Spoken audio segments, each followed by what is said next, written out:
Hey guys, what's up? So I kind of want to share some research and information I've come across recently in terms of like market view for potential um proximate idea of where the market might be heading a quarter or two from now. So basically, um something that I've learned that is valuable to me at the very least is let me just basically semiconductor industry, right? Semiconductor market, which are basically these tiny little complex chips that go in everything from computers to phones, your microwave, your toaster, like everything these days, vehicles. So the car industry is has a very close correlation with the semiconductor industry. So they're in in the present time, they're basically the hottest commodity on the planet. Everybody wants them, everybody needs them, and they're in everything that you use, and they improve your standard of living, basically. So let me just read this. Macron and Samsung, which between these two companies, they hold two-thirds of the global semiconductor memory chip market. That's huge. That is massive, the sizes of the market share of these things. So Micron and Samsung are perfect forward economic indicators. By forward economic indicator, it kind of says that what occurs to these companies in the present can potentially in the future foreshadow where things might be heading. So they're like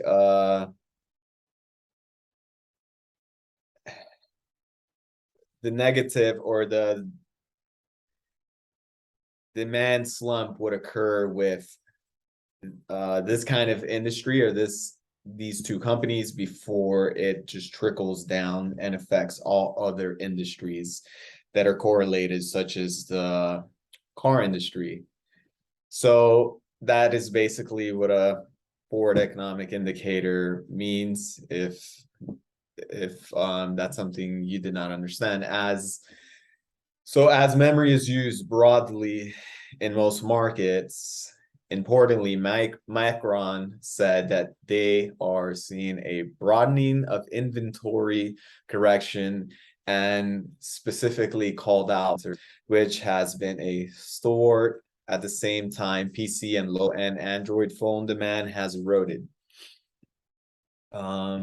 So the chip industry is basically warning that they foresee a potential slowdown in the upcoming quarters of the year, if not beyond that. So South Korean behemoth Samsung Electronic and Sky Hinks Inc. has signaled plans to dial back investment outlays, while across the East China Sea, the world's biggest contract chip maker, Taiwan Semiconductor Manufacturing Co., indicated a similar expectation. So they're basically having their inventories are piling up, meaning supply is outpacing demand. So basically their inventory is growing, so the supply is growing, yet demand is slowing down. It's basically what they're indicating. Um, so major chip manufacturers, Macron Technology, NVIDIA Corp, Intel, and AMD have warned if weaker export orders. Memory chips are among the most vulnerable segments in a $500 billion semiconductor market to global economic performance. And Samsung and SK Hynix sales of dynamic random access memory or DRAM a chip that holds bit of data, are central to the Korean trade. So the semiconductor industry, or basically Samsung, which is massive, and they're one of the few companies in the world that actually manufacture semiconductors. The other being Taiwan semiconductor manufacturing. They have these factories called fabs, and that's where pretty much the global supply of semiconductors are manufactured at. So that's essential to the Korean economy, basically. Another thing that I've noticed is that bankruptcies are starting to pop up. The US specifically is riddled with just zombie companies. They have survived for a very long time due to low interest rates, because basically what they do is they earn enough money to pay off their debts and liabilities, so they can then continue to borrow money at lower interest rates and continue to operate. So it's basically been this vicious cycle for quite a while due to the low interest rate environment. And now we're seeing the effects of rising interest rates, which they're not even high yet.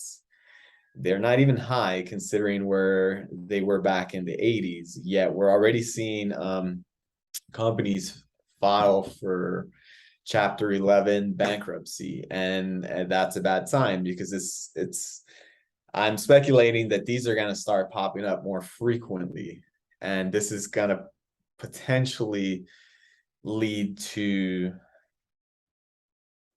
a catastrophic event of some sort. So let me see here. So yeah, Cineworld, which is basically a movie theater company. They're the parent company to Regal Cinemas, has recently filed for bankruptcy. One of the things they're currently doing is they're trying to dilute shareholders, which is added on to, you know, their share price completely collapsing recently. They're basically saying we're going to create more shares, issue them out, and hopefully sell them so we can then be able to pay off our debts and liabilities. So this company is basically one of the first zombies to start filing for bankruptcy, and I feel like there's going to be many more to come, and that is definitely not a good sign for the markets. So let me see here.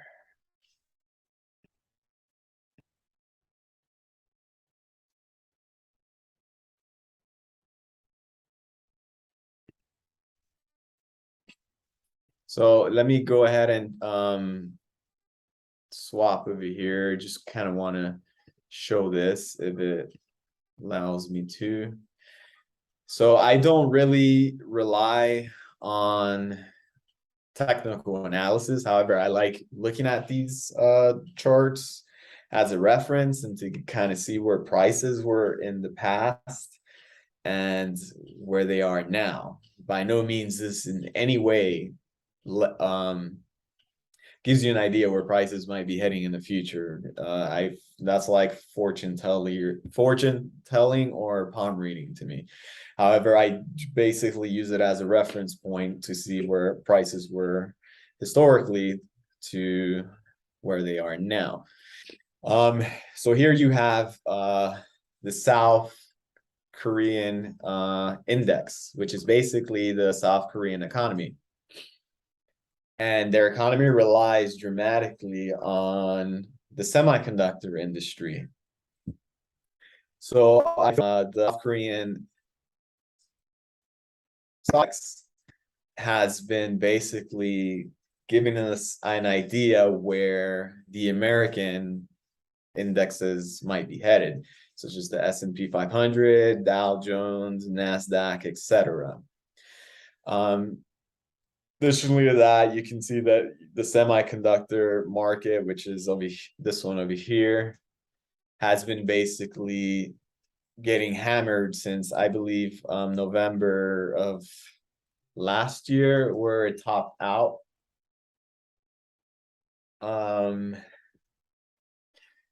You have the US dollar basically just ripping it. It seems as if it's going to reach a recent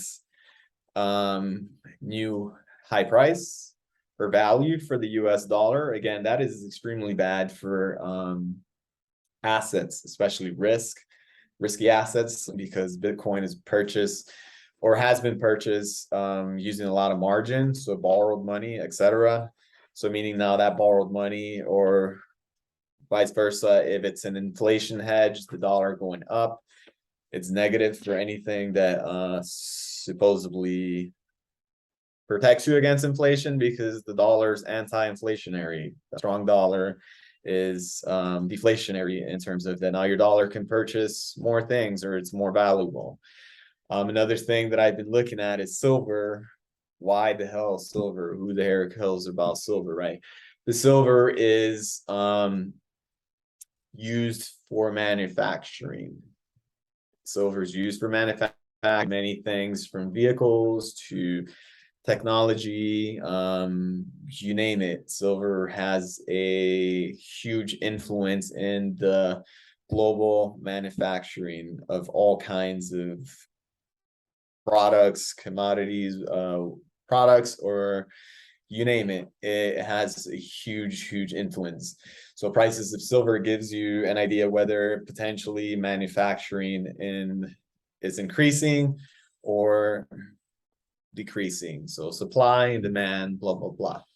So it just kind of some of the things that I've been so that's the silver chart here, the dollar, semiconductor index I like to use, but it's an ETF, but it basically has the major components of the semiconductor industry within one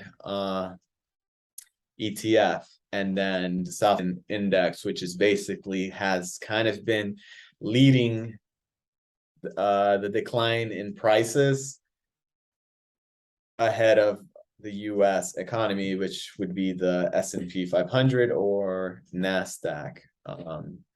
So yeah, I just kind of want to share that, and based on the fact that everything that I'm kind of seeing, I'm speculating that the next couple of quarters ahead are potentially going to bring more price declines, just off of the research and kind of what I'm seeing, the market and the behavior of the market. The market has not been making a lot of sense in the past month, had a massive rally. However, I feel like that's a BS rally, and I personally used it to reallocate things and to take a more take a bigger cash on my portfolio. So just wanted to share with that, and that's just basically my 2 cents and research that I've come across. So yeah, let me know what you guys think.